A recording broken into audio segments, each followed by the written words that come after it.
Bienvenidos a Paseos con Historia.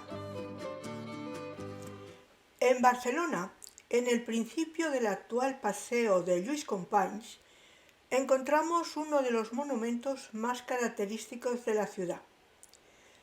Me refiero al Arc de Triomf o Arco de Triunfo. Os paso unos mapas sacados por internet para que os situéis geográficamente. La parada de metro más cercana es La Roja, la L1. Es la parada d'Arc de Triomf, que conecta también con la línea del ferrocarril de la costa. El arco se construyó con motivo de la Exposición Universal de 1888 y fue la puerta principal de entrada al certamen. Lo diseñó el arquitecto Josep Vilaseca i Casanovas y todo él está hecho en ladrillo visto. Más adelante comentaremos el arco. Primero, ahora quiero centrarme en el certamen de la Exposición Universal de 1888.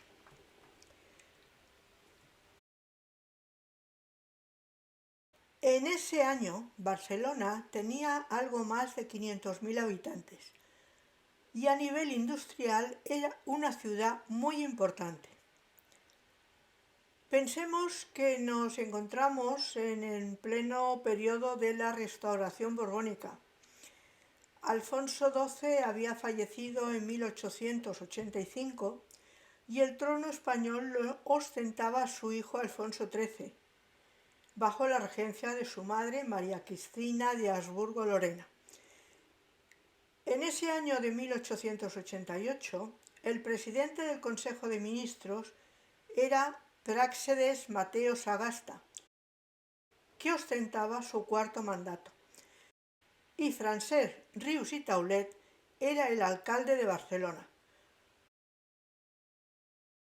En esa época, las exposiciones universales eran consideradas como los mayores eventos políticos, económicos y sociales del mundo. En ellas, cada país exponía los avances tecnológicos del momento y hacía gala de su potencial económico e industrial. El hecho de organizar una exposición era una oportunidad de desarrollo económico para la ciudad organizadora, dándole un prestigio internacional. Realmente se puede considerar que la organización del evento fue el reflejo de la pujanza económica de la ciudad y del auge industrial de la burguesía catalana. La inauguración oficial de la exposición tuvo lugar el 20 de mayo de 1888, aunque ya se había abierto al público antes, el 8 de abril. A ese certamen concurrieron 22 países y recibió más de 2 millones de visitantes. La exposición, que fue todo un éxito, se llevó a cabo en el Parque de la Ciutadella, dando pie a la modernización y desarrollo de la ciudad condal. En total, el recinto ocupó alrededor de 400.000 metros cuadrados, incluyendo el Parque de la Ciutadella, el actual zoológico y parte de los terrenos que ocupan hoy la Estación de Francia y el Hospital del Mar. Se urbanizó el frente marítimo de la ciudad, construyéndose el Paseo de Colón, en el que se colocó el monumento al almirante Cristóbal Colón, que fue inaugurado el 1 de junio de 1888. Se creó el Moll de la Fusta y se construyó el Palacio de Justicia entre 1887 y 1911.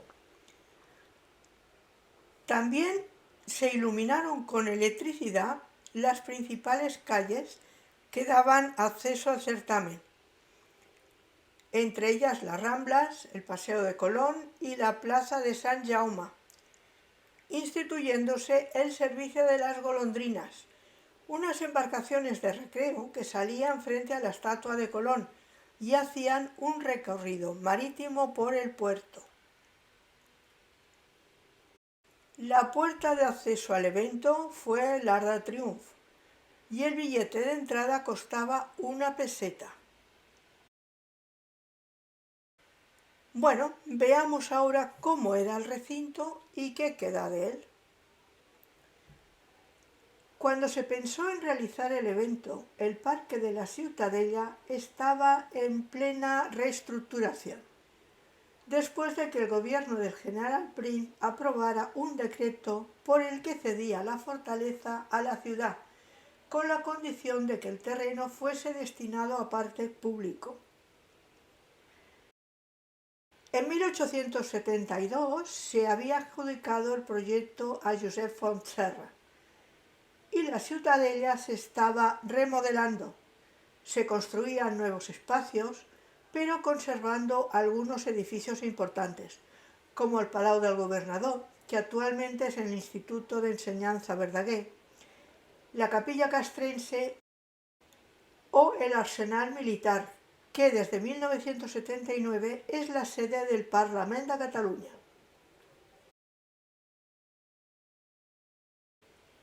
Uno de los nuevos edificios fue el Palau de Belles Arts, que no se ha conservado porque durante la Guerra Civil fue alcanzado por las bombas y se demolió en 1942. En la zona central del recinto, que era la antigua plaza de armas de la Ciutadella, se construyó una gran fuente, que fue una de las grandes atracciones del certamen. Y frente a ella estaba el Palau de la Indústria, que tenía una forma semicircular, con los pabellones de la exposición. Ese edificio también fue derruido en 1930. En su lugar se encuentra actualmente el zoo.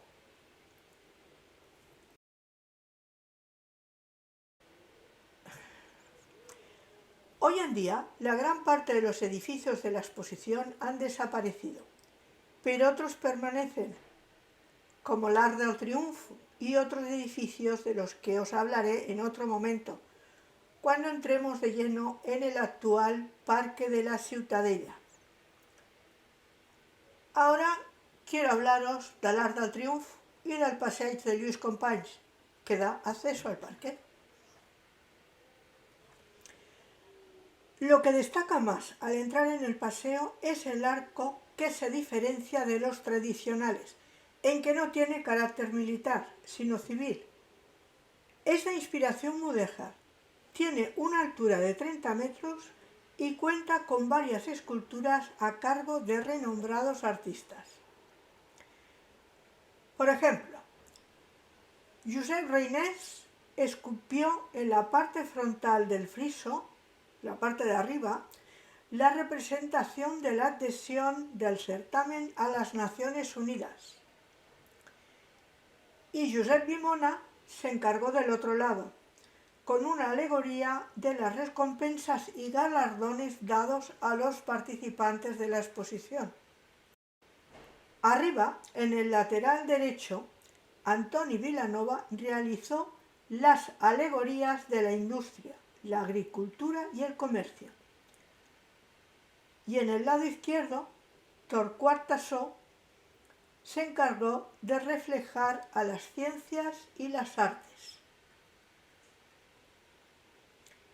En las cuatro esquinas, en los finales de las torres, Manel Fuxà y Pere Carbonell realizaron 12 figuras aladas, representando a la fama. Unas tocan trompetas y otras llevan ramas de laurel, simbolizando la gloria de la ciudad condal. Y por último, Magí Fita se encargó de las piezas de cerámica vidriada que adornan las cornisas, en cuya parte central se encuentra el escudo de Alfonso XIII, rodeado de 2 leones. Todo el monumento está realizado en ladrillo visto y fue restaurado en 1989. En cuanto al paseo, es una avenida de unos 50 metros de ancho, en la que destacan grandes farolas modernistas y unos cuencos de hierro forjado sobre las balaustradas que lo delimitan. Las farolas en la base forman un banco de piedra y desde allí salen dos estructuras de hierro forjado que sostienen un faro, una farola. Esas farolas son réplicas, ya que las originales fueron muy dañadas al construir el parking subterráneo que hay debajo. Bueno, el paseo está dedicado a la memoria de Lluís Companys, presidente de la Generalitat Catalana entre los años 1933 y 1939, y que fue fusilado por el régimen franquista en los fosos del Castell de Montjuïc. Hay un monumento de él en la esquina que da a la Ronda Sant Pere. Ese monumento a Lluís Companys está formado por un monolito que sostiene un medallón con la figura del presidente, y junto a él está también la imagen de una joven que representa a Conxita Julià, una muchacha que le escribía cuando estuvo en la cárcel. La obra es de Francisco López Hernández. Bueno, además hay que destacar una cosa, y es que en 1888 el paseo contaba con 8 estatuas de bronce, de las que solo quedan 2 originales. Son las del pintor barroco Antoni Viladomat, que lleva una paleta en la mano, y la del almirante Roger de Llúria, con armadura y espada descansando, hecho por Josep Reinés. El resto de las estatuas que había o se han destruido, o se han reubicado, o se han fundido. Bueno, ha habido de todo. De todos los monumentos que podemos ver en el paseo, destaca uno al final de él. Es el dedicado al exalcalde de Barcelona, Rius i Taulet, promotor de la exposición de 1888. El monumento es obra de Manuel Fuxá. En los 4 lados encontramos escudos de bronce que representan 4 de los proyectos impulsados por el alcalde. El Parque de la Ciutadella, la Exposición Universal de 1888, el Monumento a Colón y la Gran Vía de les Corts Catalanas. Junto al busto del alcalde hay 2 figuras. Una representa al trabajo y la otra a Barcelona. Y arriba podemos ver la alegoría de la fama con una antorcha en la mano. También hay 3 pequeños genios que simbolizan la industria, la ciencia y el arte. Igualmente, flanqueando la entrada del parque, hay 2 grandes grupos escultóricos que representan al comercio y a la industria. Originalmente había otras 2, dedicadas a la agricultura y a la marina, pero estas fueron ubicadas en otra entrada del recinto, la que da a la avenida El Marqués de Argentera. Bueno, eso relativo a los monumentos y digamos al paseo en sí, pero hay algo que también es importante destacar, y es que en la zona del paseo se encuentra el Palacio de Justicia, que ya os he mencionado anteriormente. Fue proyectado por Enrique Sagnier y Domènec Estapà entre 1887 y 1911. Es un edificio de estilo modernista de grandes proporciones, con una fachada de unos 200 metros y hecho totalmente con piedra extraída de la montaña de Montjuïc. Bien, por el momento eso es todo. En un segundo vídeo me centraré en el actual Parque de la Ciutadella y lo que podemos encontrar en él. Es un tema bastante interesante. Ahora solo queda despedirme, esperando que el vídeo os haya gustado. Si es así, suscribiros al canal. Subo un vídeo nuevo cada semana. ¡Hasta pronto!